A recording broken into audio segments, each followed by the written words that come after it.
Assalamualaikum warahmatullahi wabarakatuh.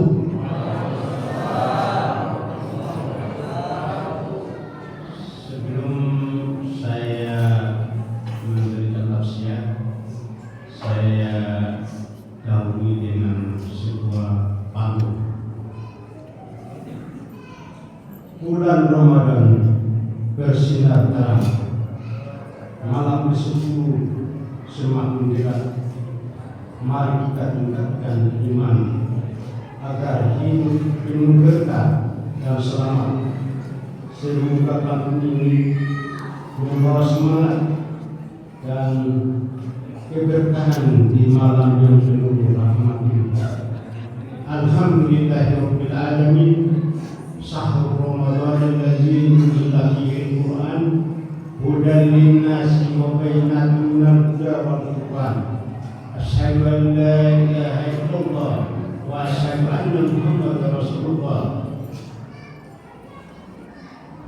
Qala Allah Ta'ala fil kitabil karim wa huwa asdaqul qa'ilin.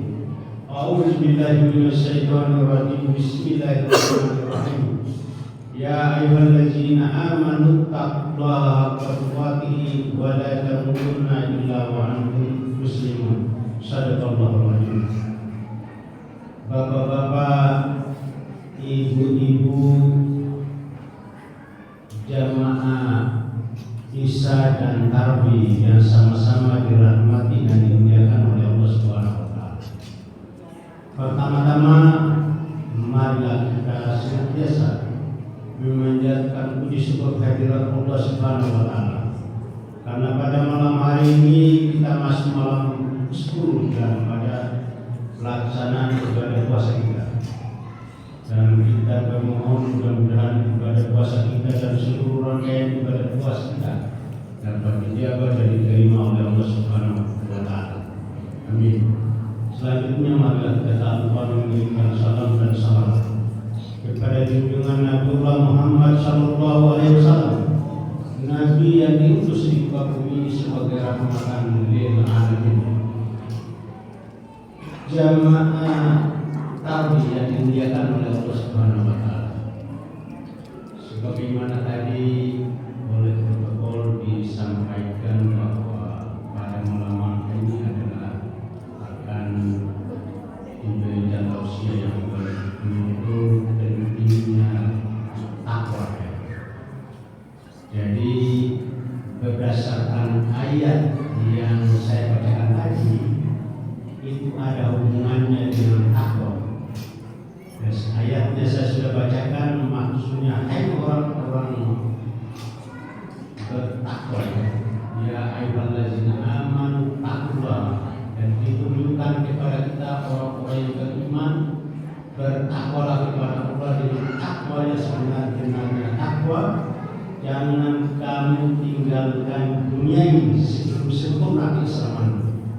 Jadi kalau kita berbicara takwa, karena kita puasa, kita harus supaya puasa kita itu diterima dan disebut sebagai orang-orang yang bertakwa, tentu kita laksanakan dulu sholat yang utamanya. Sholat, karena sholat itu adalah tiangnya agama. Tiangnya agama. Pertanyaannya gimana sholatnya? Apakah sudah bagus? Caranya begitu juga kita berjamaah atau kita sudah ikuti sebagaimana sholat Nabi sallallahu alaihi wasallam. Kata Nabi, sholatlah kamu sebagaimana melihat aku. Bagaimana caranya Rasulullah kalau sholat? Kalau muadzin sudah azan qomat, ya, dan sudah waktu sholat qomat,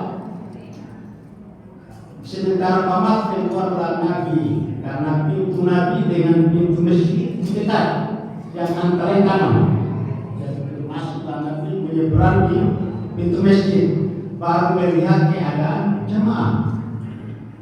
Jamaah ada yang tua-tua, ada yang anak-anak, ada yang generasi muda. Tapi itu soal generasi muda tidak ada masalah. Mungkin biar panjang-panjang bacaannya tidak apa-apa. Tapi yang penting Nabi Ibrahim dia sudah tua, sudah tidak bisa kencing, macam-macam. Jadi bacaannya itu bijaksana. Tidak usah panjang. Kalau perlu kul ya, kul. Tapi mungkin kalau di sini ada dulu, ada yang protes. Kenapa Pak Imam kul terus? Banyak kita bahas. Pada zaman Rasulullah SAW ada seorang imam, para sahabatnya itu membaca yang imam itu kul. Rakaat pertama kul, rakaat kedua juga kul. Lalu setelah sholat, ini sahabat yang membacakan tadi, ya dilakukan sahabat yang lain kepada Rasul. Ya Rasul, kenapa itu yang jadi imam terus panggil ya? Dan setelah dipanggil ditanya kenapa sahabat rakaat pertama kul, rakaat kedua kul. Dia jawab, karena bacaan kul itu adalah menyangkut kebesaran Allah. Tuhan itu satu ya, tidak beranak dan tidak beranakan. Maka itulah yang mendasari saya. Dia Rasulullah itu kalau dia bukan dia larang. Jadi soal baca itu diserahkan sama imam. Jadi oleh karena itu mohon maaf Pak Imam, jamaah juga. Kalau jadi imam jangan terlalu panjang. Saya biasa sarankan kalau panjang satu rakaat saja itu, karena jelas jamaah anak-anak tidak bisa baca. Tapi kalau ambil rakaat kedua, kumpul pasti anak-anak kecil ikut. Saya senang kalau dia kasih besar, dia keluar berdasarkan irama suara. Saya senang dan itulah contohnya Rasulullah. Dan oleh karena itu banyak, mohon maaf, santri-santri keluaran santri dia seperti belajar dari santri dia korupsi padahal itu tidak boleh. Jadi kalau 2 ayat hanya 1 ayat saja bisa potong. Kenapa? Karena itu bacaan ayat itu tidak usah dipersoalkan. Mau panjang pendek itu bukan rukunnya sholat, bukan syarat-syaratnya sholat. Rukunnya sholat itu ada 5. Dan kalau 5 ini tidak ada syarat protes. Pertama, takbir Allahu Akbar. Takbir ya. Kemudian yang kedua surat Al-Fatihah. Ya. Surat Al-Fatihah itu rukunnya sholat. Jadi kalau tidak baca Al-Fatihah tidak sah sholatnya. Kemudian yang ketiga tahiyatul akhir. Ya. At-tahiyatul mubarakatus salawatut thayyibatu lillahi assalamualaikum warahmatullahi wabarakatuh. Assalamualaikum warahmatullahi wabarakatuh. Asyhadu an la ilaha illallah wa asyhadu anna Muhammadar Rasulullah. Allahumma shalli ala Muhammad. Titik. Kemudian rukun ketiga adalah disambung tadi Allahumma shalli ala sayyidina Muhammad wa ala ali sayyidina Muhammad. Kama shallaita ala sayyidina Ibrahim wa ala ali sayyidina Ibrahim fil alamin innaka Hamidum Majid. Ini yang keempat. Yang kelima adalah salam. Assalamualaikum warahmatullahi wabarakatuh. Yang itu sebagai kanan soal diri itu sunnah. Makanya ibadahnya itu yang ikut jamaah yang tahu sudah kanan sudah berdiri. Tapi ada ya nanti itulah itu tidak ada masalah. Nah itu rukunnya ya. Adapun istighfar itu sunnahnya. Jadi mau cepat mau lama sedikit itu tidak ada masalah. Jangan sampai makmum protes bacaannya terlalu cepat atau terlalu lama. Yang penting imam bijaksana. Mohon maaf Pak Imam kita ini seperti saya sholat di Medina dan Mekah itu dikembangkan suaranya, itu dikembangkan. Nah itu karena kita itu kalau sholat seperti itu tadi terbayang hati kita seperti saya sholat di Medina di Masjid Nabawi atau Masjidil Haram seperti itu bayangan kita. Tapi ada imam dia bikin suaranya tidak ada contoh. Ini kadang saya baru lama itu kadang ya bingung kita ya. Jadi oleh karena itu di dalam sholat ini bagaimana supaya kita lebih khusyuk untuk melaksanakan ibadah sholat, sehingga dari khusyuan itu kita menjadi la'allakum tattaqun, jamaah yang dimuliakan oleh Allah Subhanahu wa taala. Itu praktiknya. Jadi kalau kita berbicara takwa, menjalankan perintah Allah dan menjauhi larangannya. Jadi perintah yang dijalankan itu termasuk di antaranya itu salat. Lalu kalau kita sudah salat dan kita melaksanakan puasa ini, itu sudah otomatis diterima oleh Allah Subhanahu wa taala. Tapi kalau kita tidak salat lalu kita melaksanakan puasa, itu tergantung amalan puasa kita. Karena tidak lengkap, tidak sempurna. Di akhir tadi ayat tadi ya dikatakan jangan kamu tinggalkan dunia ini sebelum sempurna keislaman. Di ayat tadi terakhir, sehingga kita ini butuh kesempurnaan keislaman kita ini, kita kembali kepada rukun Islam. Dan kita kalau kita bahas semua terlalu panjang ini, supaya garis-garis besarnya saja. Rukun Islam itu kan ada 5, ini penting buat kita ini. Dan diajarkan di SD, SMP, madrasah Arabia. Yang pertama dalam hadis dikatakan buniyal Islam ala khamsin syahadatin an la ilaha illallah wa iqamis sholati wa ita'iz zakati wa shaumi ramadan hijjul baiti man istata'a ilaihi sabila. Bahwa dasarnya Islam itu, supaya Islam itu sempurna, sebagaimana tadi ayat yang saya bacakan tadi, ayat orang-orang yang beriman, bertakwalah kamu dengan takwa yang sebenar-benarnya takwa, jangan tinggalkan dunia ini sebelum sempurna keislaman. Yang pertama adalah mengucapkan 2 kalimat syahadat. Mengucapkan 2 kalimat syahadat itu dalam salat 5 waktu sudah tepat.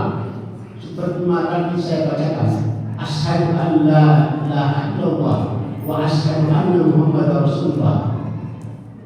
Ya, kemudian dilanjutkan lagi, Allahumma sholli ala sayyidina Muhammad. Nah, itu sudah tertuang dalam tahiyatul akhir pada waktu salat. Sudah lengkap di situ. Sudah lengkap. Jadi kalau kita sudah tegakkan ini, berarti kita sudah menegakkan tiangnya agama. Karena masjid ini kalau tidak ada tiang, tidak akan mungkin tegak seperti ini. Oleh karena itu masjid ini kita memakmurkan rumah Allah. Jadi rumah Allah ini adalah sebagai perkumpulan kita untuk melaksanakan sholat berjamaah di masjid. Yang diwajibkan itu adalah laki-lakinya, sedangkan perempuannya itu sunnah. Kalau tidak sempat karena khusus suami, ya kewajibannya di rumah. Laksanakan kewajibannya, jangan kewajibannya di rumah. Dia lalai lalu dia mengurusi sama urusannya kewajibannya laki-laki, itu keliru. Nah, kalau sudah kurang kewajibannya di rumah, ya silakan datang, pahalanya sama. Jadi oleh karena itu kepada kita semua ini perlu kita tingkatkan. Dan soal puasa ini adalah setelah rukun keempat, karena rukun ketiga itu adalah mengeluarkan zakat. Jamaah yang dimuliakan oleh Allah Subhanahu wa taala. Jadi mengenai zakat ini, man shoma ramadhana imanan wa ihtisaban ghufira lahu ma taqaddama min dhanbi. Barang siapa yang melaksanakan salat atau yang berpuasa pada bulan Ramadan penuh dengan keimanan dan keikhlasan dan mengharapkan ridha Allah, maka akan diampuni dosanya 1 tahun yang lalu dan 1 tahun yang akan datang. Jadi oleh karena itu kita berpuasa. Belum yang lain-lain, belum sembahyang, baru berpuasa. Karena sembahyang itu juga harus ada batas-batasnya. Karena masih banyak di antara kita lebih pentingkan sembahyang kami daripada sembahyang sholat sunnah sesudah pada sholat isya, sholat sunat ba'diyah. Jadi oleh karena itu saya mohon yang belum sholat sunat ba'diyah sesudah sholat isya, sholat dulu. Karena sempurnakan diri karena lebih penting daripada sholat tadi. Karena sholat tadi itu kedudukan sunnah. Tapi kalau kita kerjakan dengan baik setelah yang wajib ini adalah diampuni dosa kita yang lalu dengan 1 tahun akan datang. Gimana caranya? Kalau sholat sunat sesudah isya itu kan sudah otomatis 2 rakaat sebelum subuh itu pahalanya sholat sunat kalau sebelum subuh itu lebih besar pahalanya daripada dunia dan isinya. Kemudian 4 rakaat sebelum zuhur, kemudian 2 rakaat sesudah zuhur, kemudian 2 rakaat sesudah maghrib, dan 2 rakaat sesudah isya. Ini sholat sunat, ini sholat sunat akan untuk menguatkan sholat wajib. Jangan sampai sholat wajib kita belum sempurna, akan lebih sempurna dengan sholat sunat ba'diyah sesudah sholat isya. Makanya itu jangan lupa, lebih sholat sunat dulu ba'diyah baru sholat tarbi. Karena sholat tarbi ini berbeda dengan sholat sunat ba'diyah isya dengan sholat tarbi. Nah, mana dasarnya? Man qama Ramadanan imanan wa ihtisaban ghufrana ma taqaddama min dhanbi. Barang siapa yang menghidupkan malam-malam atau sholat tahajud pada bulan Ramadan penuh dengan keimanan dan keikhlasan dan mengharapkan ridha Allah, maka akan diampuni dosa-dosa kita yang lalu maupun yang akan datang. Alhamdulillah. Karena waktu sangat terbatas, demikian ceramah yang dapat saya sampaikan. Lebih dan kurangnya mohon dimaafkan, namun sebelumnya saya dengan sebuah pantun lagi.